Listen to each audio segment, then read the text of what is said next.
ready for the daily millionaire news. Yes, we do this every day, even on Sundays, because every day means every day. So what I'm looking at today is really, what's going on in the market, where sort of the whys and hows. A lot of the articles this Sunday were about the stock market, setting new records, consistently setting new records. Many of them called out, it's almost a broken record at this point. The reason I like doing these live shows and that they were recorded is you can go back and actually watch what I was calling for in middle of December, early December, where I kind of pivoted and said, you know what, we're set up to have a good run here. So a lot of that has come to fruition. I do want to at least put out there, um, you need to ask yourself some hard questions. You could just let it run.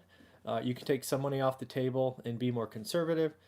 I just think, we are very, very reliant on earnings being strong, which are just about to ramp up. I think banking, 4 out of 6 were rock solid.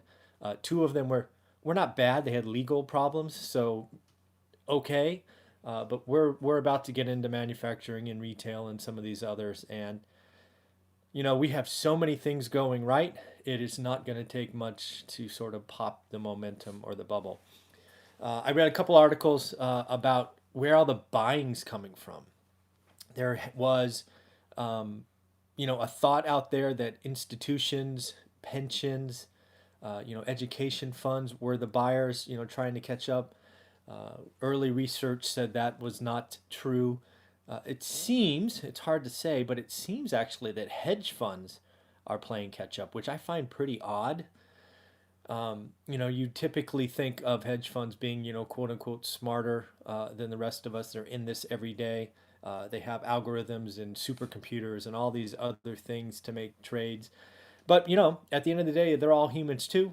They don't want to look bad. They have egos, probably bigger than most of ours, and they don't like they don't like to underperform the market. That is one thing that is very clear. When you're running money for someone else, and an index funds kicks your butt every day, every year, that's probably not a good feeling. The fact that Warren Buffett did a 10-year bet against, I don't know, I forget what it was, 3 or 4 different hedge actively managed funds, and he smoked them. Just tells you that there are other ways to do this than to rely on others. So it's interesting. I don't know if it's true, but that's what they're kind of pointing to, because there's been a lot of buying at the top, kind of a melt up scenario, which I actually called for right after the first. So it's interesting. In fact, one of the quotes I saw and actually put it in the title of this video is "Stocks appear detached from reality." And really, what I take from that is what I'm trying to share with you here. We are in such a euphoric mood. Uh, it just feels like we're all running together, like the market is running together. And it will only take a small hiccup, pinprick, to cause some people to fall, and then all of us kind of fall together. So just be careful. Ask yourself some questions. Can record highs continue to be record highs? Absolutely. Should you listen to me for stock advice? Absolutely not. But you're watching this show, and I promise to give you my daily feedback on the articles. The other thing I thought was really interesting, and I actually reported on this in December sometime, I think early December, where we talked about quote unquote millionaires with trading accounts over $1 million. And in December, they were all nervous, right? Early December. It looks like now that is flip flopped in a major way.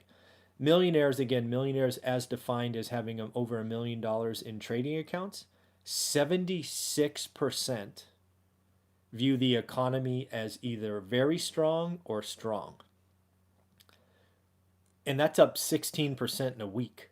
So it is interesting that kind of the big money players, at least compared to most of us, are like, we're going to bet the tape. The tape is strong. Nothing's going to slow us down.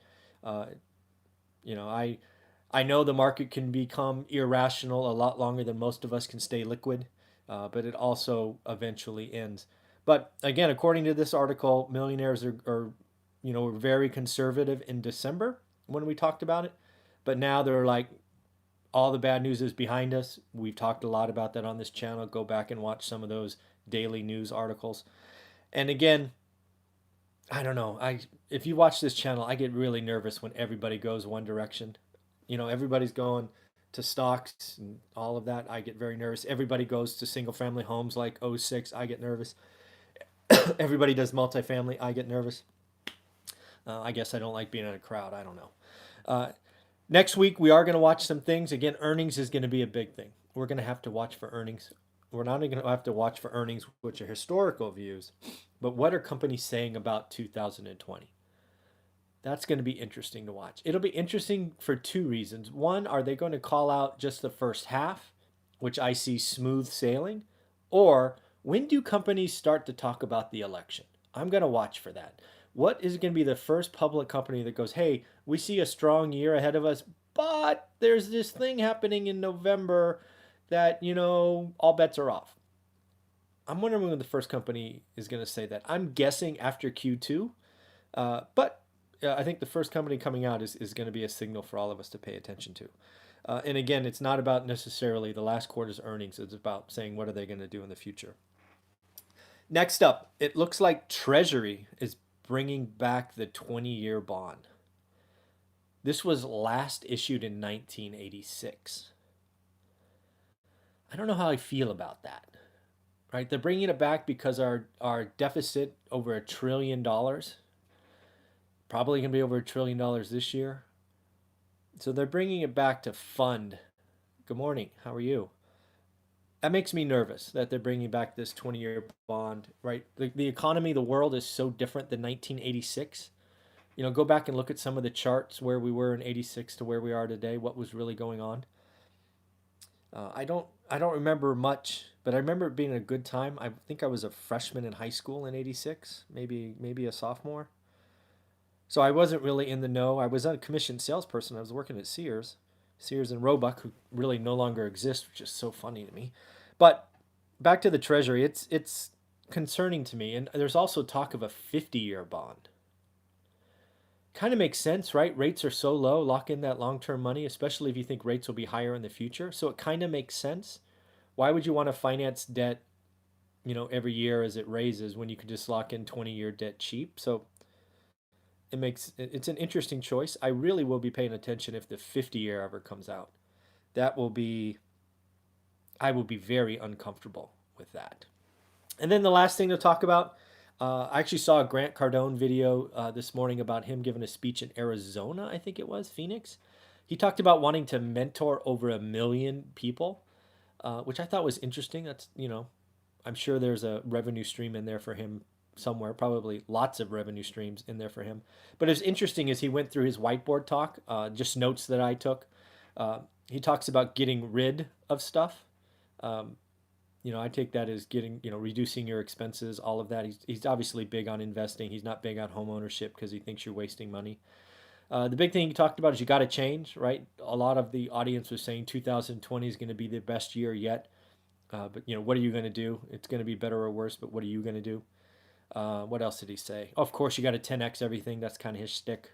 Um, he did talk a little bit about the middle class mindset, which I talk about a lot with the kind of 40-40 life. Do you want to work 40 years for 40 hours for 40 years to live on 40%?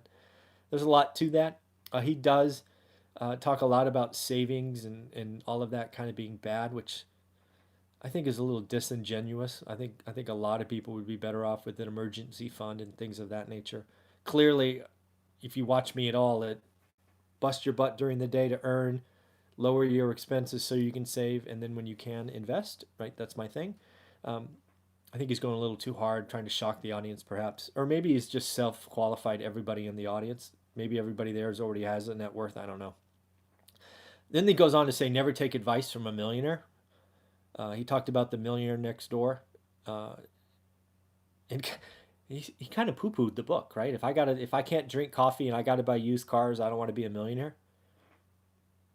All right, some of us just have that ego that wants to be a billionaire. I get it. I have no interest in that.